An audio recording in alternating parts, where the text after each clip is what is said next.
നമ്മൾ ഇവിടുന്ന് എടുക്കുന്ന ടിക്കറ്റിന് നമുക്കൊരു പ്രത്യേകത ഉണ്ട്. ഇവിടുത്തെ എല്ലാ സ്ഥലങ്ങളിലും കേട്ടോ പുരാവസ്തു കീഴിലുള്ള എല്ലാ ഇതിലും നമുക്ക് കയറാൻ പറ്റും. അങ്ങനെ ഒരു പ്രത്യേകത ഉണ്ട് ഒറ്റ ടിക്കറ്റിൽ. പക്ഷേ ഇന്നിപ്പോൾ ഞങ്ങൾ വൈകുന്നേരം എടുത്ത്, നാളെ പറ്റുമോ എന്ന് അറിയില്ല. രാവിലെ എടുത്തിട്ട് കയറുകയാണെങ്കിൽ എല്ലാം കാണാം.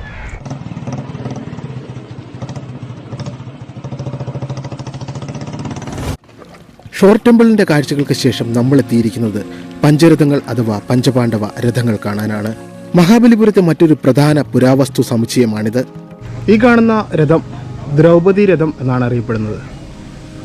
ദ്രൗപദിയുടെ ക്ഷേത്രമെന്നും പറയപ്പെടുന്നുണ്ട്. ഏതായാലും ഒറ്റക്കല്ലിലാണ് ഇതിൻ്റെ നിർമ്മാണം. അതേപോലെ തന്നെ ഒറ്റക്കല്ലിലുള്ളൊരു മറ്റൊരു നിർമ്മിതിയാണിത്.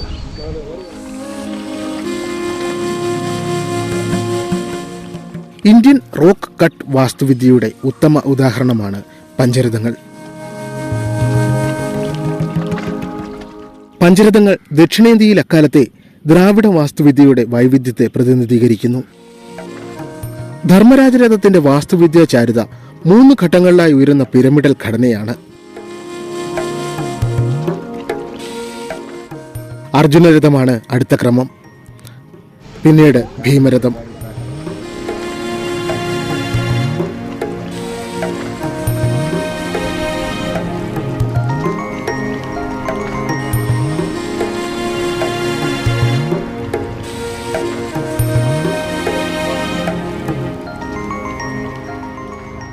രഥത്തിന്റെ കിഴക്കുമുഖത്ത് കാണുന്ന വ്യതിരിക്തമായ കൊത്തുപണികളിലൊന്ന് ഇന്ദ്രദേവന്റെ ഐരാവത ശില്പമാണ്. രഥത്തോട് ചേർന്ന് തന്നെ നന്ദിയുടെ ഏകശിലാശില്പവുമുണ്ട്.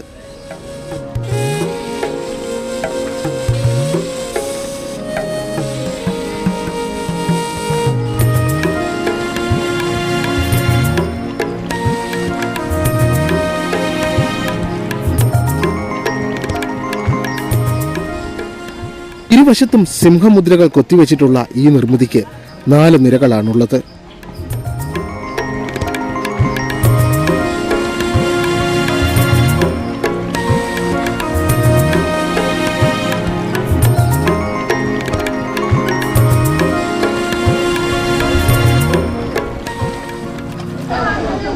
ഈ കാണുന്നത് ഭീമന്റെ രഥം. ഇതിൻ്റെ ഏറ്റവും മുകളിലുള്ള ഭാഗത്തിന് ഒരു ബുദ്ധിസ്റ്റ് ക്ഷേത്രങ്ങളുടെ ഒരു മാതൃകയുണ്ട്. അതിനോട് സാമ്യമുണ്ട് ആ ഒരു മുകളിലുള്ള ആ ഒരു കൊത്തുപണി കാര്യങ്ങളൊക്കെ.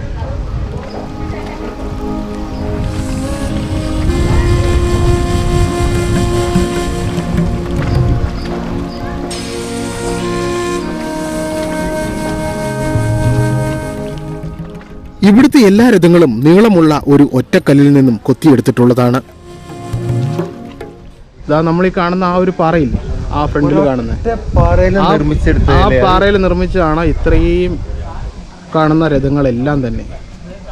ഈ ഒരു സംഭവങ്ങളെല്ലാം ഒറ്റ പാറ കൊത്തി ഉണ്ടാക്കിയെടുത്തേക്കുന്നത്. എന്തായാലും ഇവിടെ വരുന്നവർ കൊടുക്കുന്ന 40 രൂപയ്ക്ക് ഒരു നഷ്ടമില്ല. 40 രൂപ അല്ല 400 രൂപ കൊടുക്കാം. 40-ന് 400 കൊടുത്താലും ഒരു നഷ്ടമില്ല. കാരണം ഈ ഒരു കൊത്തുപണി. പിന്നെ ആകെ ഉള്ളൊരു പ്രശ്നം എന്ന് പറഞ്ഞാൽ ഇതേപോലെ വരുന്ന കുറച്ച് ആളുകൾ അവരതിൻ്റെ മുകളിലൊക്കെ കയറി ഫോട്ടോ എടുത്തും അങ്ങനെ ഇങ്ങനെയൊക്കെ ആയിട്ട് നശിപ്പിക്കുക. നരസിംഹവർമ്മൻ ഒന്നാമന്റെ കാലത്താണ് ഈ സമുച്ചയം കൊത്തിയെടുത്തത് എന്ന് കരുതിയിരുന്നെങ്കിലും പുതിയ ലിഖിതങ്ങൾ കണ്ടെത്തിയതോടെ നരസിംഹവർമ്മൻ രണ്ടാമന്റെ കാലത്താണ് ഇവ നിർമ്മിക്കപ്പെട്ടതെന്ന് പറയപ്പെടുന്നു.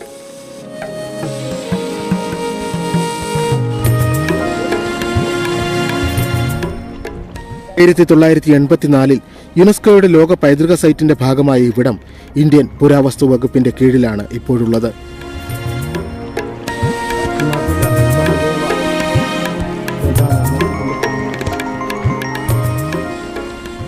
ക്ഷേത്രങ്ങളെന്ന് തെറ്റിദ്ധരിക്കപ്പെട്ടിട്ടുണ്ടെങ്കിലും നരസിംഹവർമ്മന്റെ മരണത്തോടെ ഈ നിർമ്മിതികൾ പൂർത്തീകരിക്കപ്പെട്ടിട്ടില്ലാത്തതിനാൽ ഇവിടെ പ്രതിഷ്ഠകളൊന്നും നടത്തിയിട്ടില്ല.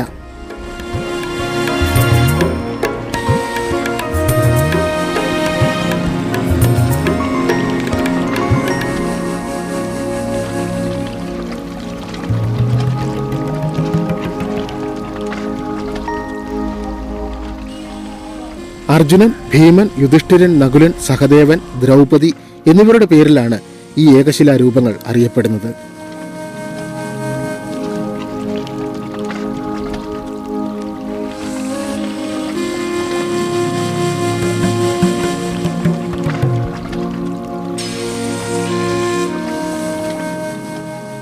മഹാഭാരത ഇതിഹാസത്തിലെ പ്രതീകാത്മക കഥാപാത്രങ്ങളുമായി ഈ ഘടനകൾക്ക് യാതൊരു ബന്ധവുമില്ലാത്തതിനാൽ ഈ പേരുകൾ തെറ്റായി ചിത്രീകരിക്കപ്പെട്ടതായി കണക്കാക്കപ്പെടുന്നു. പൂർത്തീകരിക്കപ്പെടാത്തതിനാൽ മതപരമായ പ്രാധാന്യവുമില്ല.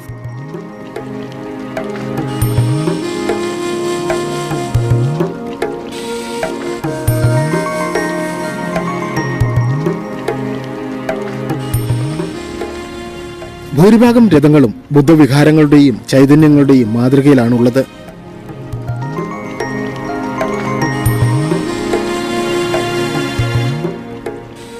കാഞ്ചീപുരം ജില്ലയിൽ ബംഗാൾ ഉൾക്കടലിന്റെ തീരത്താണ് മാമല്ലപുരം അഥവാ മഹാബലിപുരം എന്ന സ്ഥലത്തെ ഈ കരിങ്കൽ വിസ്മയം സ്ഥിതി ചെയ്യുന്നത്.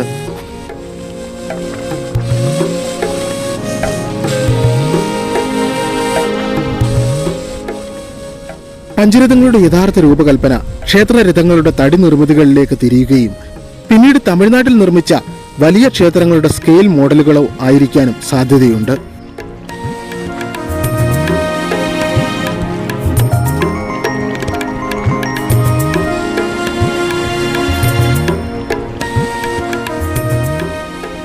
നകുല സഹദേവ രഥമാണ് അടുത്തത്. അലങ്കാര കൊത്തുപണികളൊന്നുമില്ലാതെ ലളിതമായാണ് ഇത് നിർമ്മിച്ചിട്ടുള്ളത്. അവസാനമായുള്ള ദ്രൗപദി രഥം ചതുരാകൃതിയിലുള്ള ഒരു ഘടനയിലാണ് നിർമ്മിച്ചിട്ടുള്ളത്.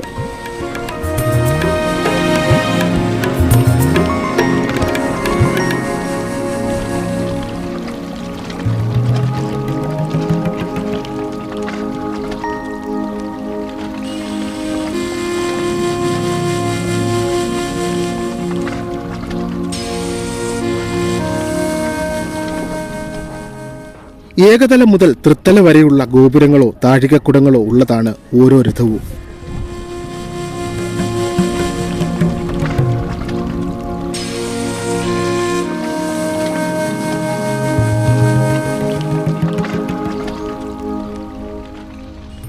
മഹാബലിപുരത്തെ പുരാവസ്തു വകുപ്പിന്റെ കീഴിലുള്ള എല്ലാ പ്രദേശങ്ങളും സന്ദർശിക്കുന്നതിന് ഒരൊറ്റ പാസ് എടുത്താൽ മതിയാകും എന്നതും ഇവിടുത്തെ പ്രത്യേകതയാണ്. ചെന്നൈയിൽ നിന്ന് 35 കിലോമീറ്ററാണ് ഇവിടേക്കുള്ള ദൂരം.